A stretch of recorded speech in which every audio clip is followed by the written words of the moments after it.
Halo, apa kabar pemirsa? Bertemu lagi bersama dengan saya, Subki Abdul, dalam Warta Parlementaria. Dan kami sudah menyiapkan beragam informasi seputar kinerja dan juga kegiatan dari anggota Dewan Perwakilan Rakyat Republik Indonesia. Dan inilah Warta Parlementaria selengkapnya.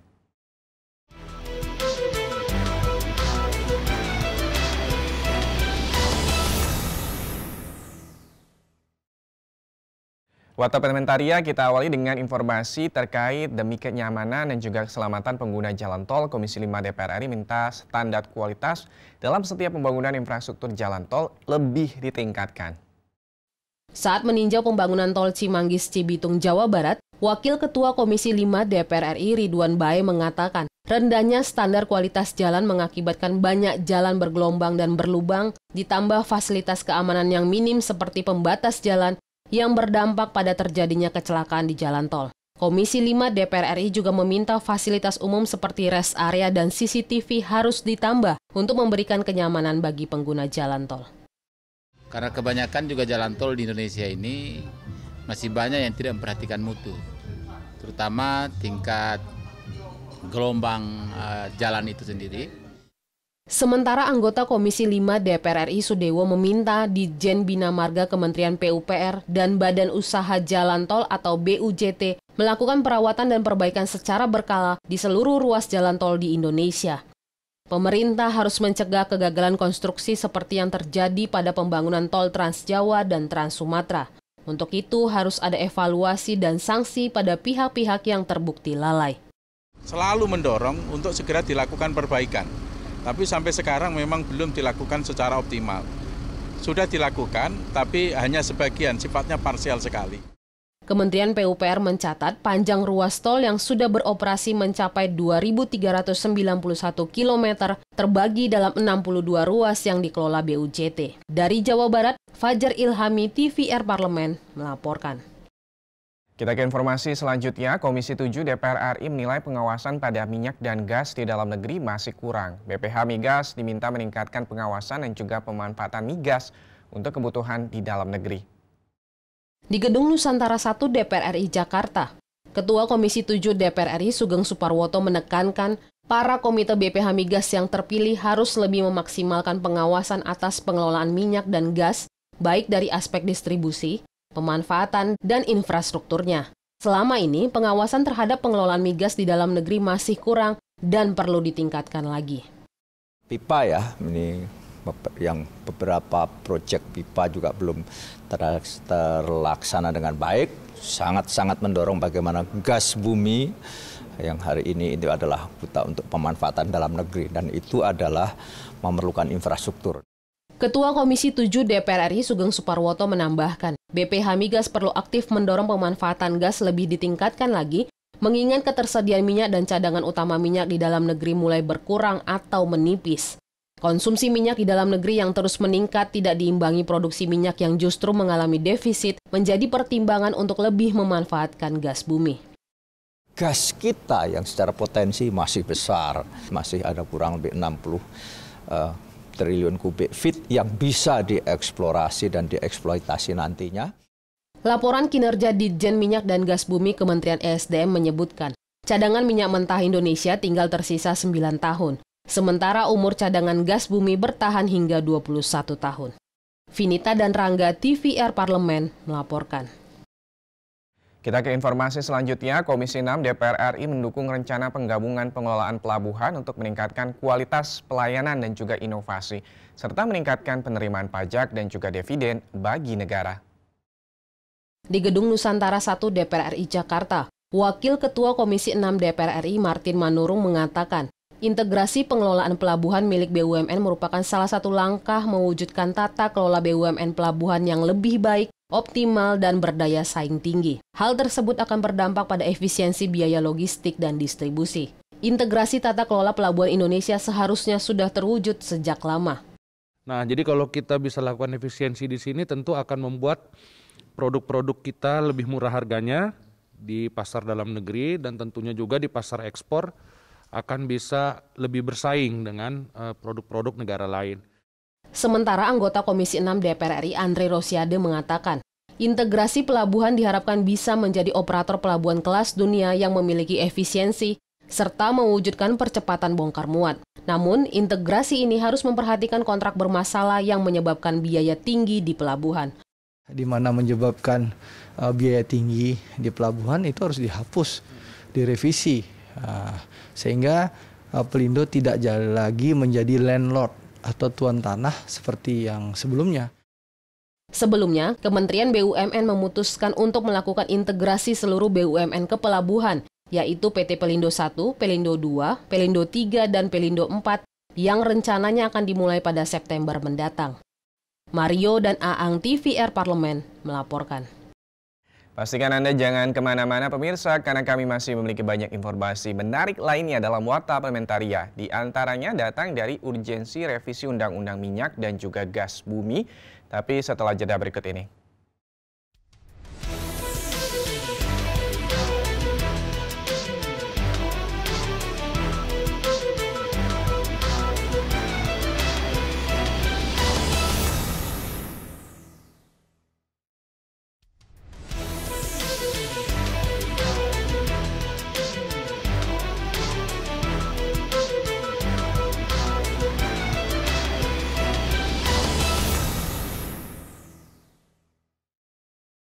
Seiring dinamika perkembangan dunia terkait industri hulu dan hilir migas, Ketua Komisi 7 DPR RI mendorong revisi Undang-Undang Minyak dan juga Gas Bumi segera dirampungkan.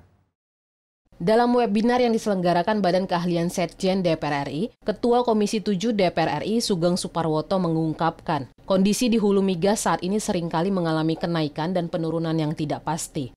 Sugeng menegaskan, para pemangku kebijakan khususnya terkait minyak dan gas harus terus berinovasi mengikuti perkembangan dunia. Terlebih sektor minyak dan gas kini mendapat tantangan baru dengan adanya energi baru terbarukan atau EBT.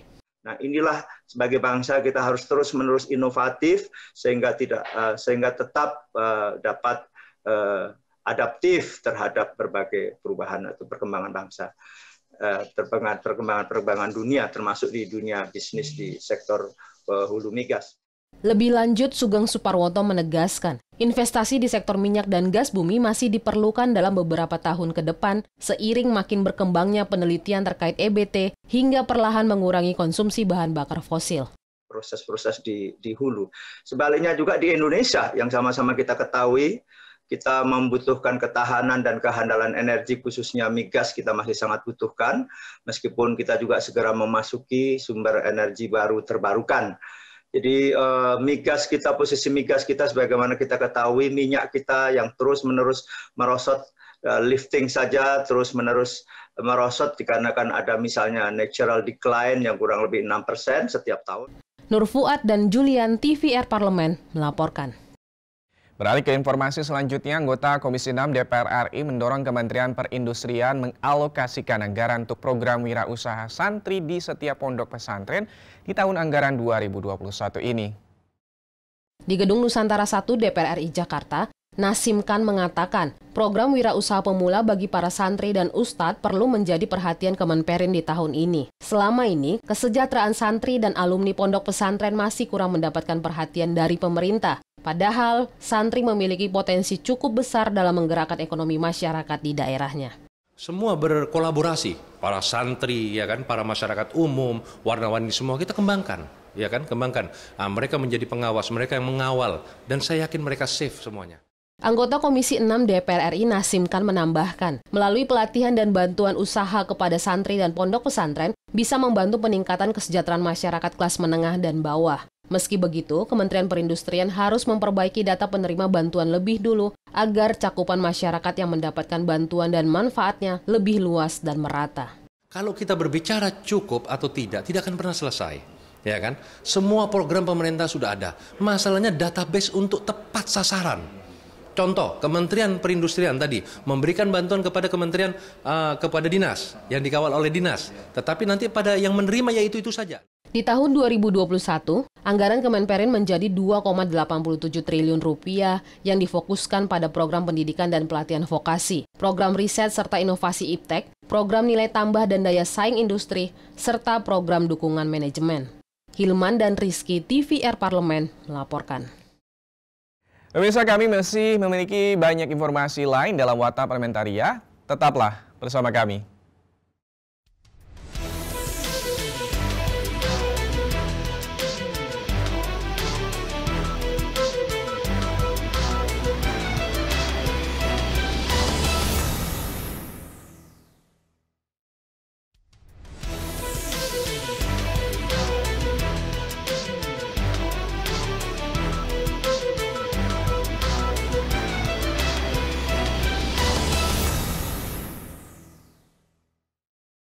Informasi selanjutnya datang dari Komisi 4 DPR RI yang mendorong semua pihak harus bekerja sama untuk mengelola limbah dan sampah yang saat ini menjadi masalah luar biasa di Indonesia. Di Gedung Nusantara DPR RI Jakarta, Wakil Ketua Komisi 4 DPR RI Anggia Erma mengatakan, pengelolaan sampah di Indonesia seharusnya menggunakan konsep total football dengan melibatkan semua pihak, baik pemerintah pusat, Pemda, LSM, dan masyarakat. Keberhasilan pengelolaan sampah tersebut tentu membutuhkan keberadaan leading sektor yang bisa mengkoordinasikan secara optimal. Tidak hanya 1-2 orang saja yang bekerja untuk sampah atau untuk mengelola sampah. Negara, kemudian masyarakat, LSM, DPR, pemerintah daerah, pemerintah pusat, semuanya harus melakukan itu. Sementara itu, anggota Komisi 4 DPR RI Juli Sutrisno mengatakan, pengelolaan sampah seharusnya dilakukan dari tingkat terkecil di masyarakat. Karang Taruna dan PKK di tiap desa atau kelurahan bisa dimanfaatkan menjadi wadah edukasi dan sosialisasi tentang pengelolaan sampah, baik sampah rumah tangga maupun sampah umum. Melibatkan Karang Taruna, pemuda-pemudanya di sana, dengan bahan lokalnya, bambu, kayu, atau besi, yang kita bisa bikin tong sampah untuk seluruh di Desa Modelo, jadi seluruh kakak itu ada tong sampahnya.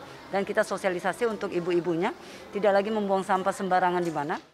Kementerian Lingkungan Hidup dan Kehutanan atau KLHK mencatat pada tahun 2020, total sampah nasional mencapai 67,8 juta ton. Mahir dan Koko, TVR Parlemen, melaporkan. Warta Parlementaria kita tutup dengan informasi dari Badan Keahlian Sekretariat Jenderal DPR RI melakukan diskusi untuk menjaring masukan terkait rancangan undang-undang tentang pelindungan tokoh agama dan simbol agama di IAKN Manado. Ditemui usai penandatanganan nota kesepahaman kerjasama antara Badan Keahlian Setjen DPR RI dengan Kampus Institut Agama Kristen Negeri atau IAKN Manado, Sulawesi Utara. Kepala Badan Keahlian Setjen DPR RI Inosensius Samsul menyambut baik masukan dari akademisi kampus IAKN Manado. Inosensius memaparkan akademisi IAKN Manado menolak dengan alasan dalam Undang-Undang Dasar RI tahun 1945 dan Pancasila sudah tertuang kebebasan individu untuk memeluk agama dan kepercayaan sesuai keyakinan dan sudah memuat tentang bentuk pelindungan yang bisa diberikan terhadap tokoh agama dan simbol agama. DPR meresponsnya seperti apa? Toh perjalanannya juga kan masih panjang ya, jadi makanya kita kumpulkan sebanyak mungkin masukan dari berbagai pihak dan kemudian kalau soal nanti itu dicoret dari prolegnas atau tidak lanjut, itu bukan ranahnya Badan Keahlian, itu ranahnya nanti DPR. Dalam kesempatan tersebut, Rektor IAKN Manado Jane Mary Tulung meminta pembahasan RUU tentang pelindungan tokoh agama dan simbol agama tidak dilanjutkan, mengingat hal ini sudah dijamin dalam Undang-Undang Dasar tahun 1945 dan Pancasila. Kiranya bisa diakomodir terkait dengan penyusunan rancangan undang-undang itu secara tegas, barangkali dari IAKN Manado hasil dari FGD ini untuk tidak dilanjutkan. Dari Sulawesi Utara, Oki Zulindra, TVR Parlemen, melaporkan. Pemirsa, demikianlah beragam informasi seputar aktivitas DPR RI yang sudah kami susun dalam Warta Parlementaria. Saya Suki Abdul beserta seluruh kerabat kerja yang bertugas pamit undur diri. Terima kasih atas perhatian Anda. Wassalam.